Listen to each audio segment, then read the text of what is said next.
I know one of my main questions in my 20s and now my 30s is how do I invest my money? What does that look like? Like, what do I even do with it? So today we're going to ask Dad, how do I invest? Okay, well, the first question I've asked someone is, why are you investing? What is the purpose of the money? What is the goal? Once you know a goal, you typically would apply a timeline to the goal. So if the goal is to buy a house in 3 years, there you have a goal and a timeline. If the goal is for retirement and you're, 32 years old, then retirement is at least 25, 30 years away.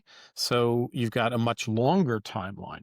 That's important because how you invest, how you should invest, is based in large part upon how much time you have. The reason is that the stock market, which is typically gives about the best returns you can get long term, it also goes through wild gyrations at times. It can go down 30%, it can go down 50%. So you need a good 5 or 10 years to be in the stock market. If you don't have that kind of a timeline, you shouldn't be in the stock market. And that would go for kids' money for college. A 17-year-old kid, you need to be much more conservative investing because you only have a year.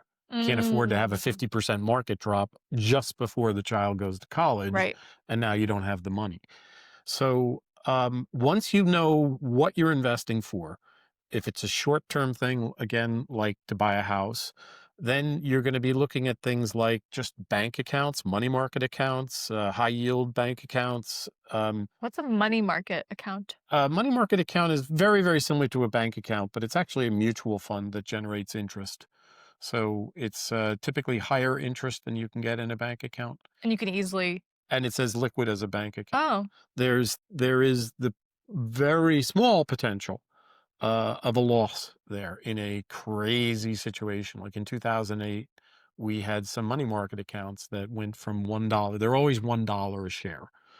They went from $1 a share to some lower number than that. So people actually did have hmm. losses on it. Short of that, there's really never been a money market problem. So they're treated like bank accounts in terms of short term savings. Certificates of deposit are another type of instrument you can use for, 6 month to 5 year investing. Mm. They are guaranteed by the United States government up to $250,000. So even if you buy it from a bank and the bank goes under, the government will repay you for it.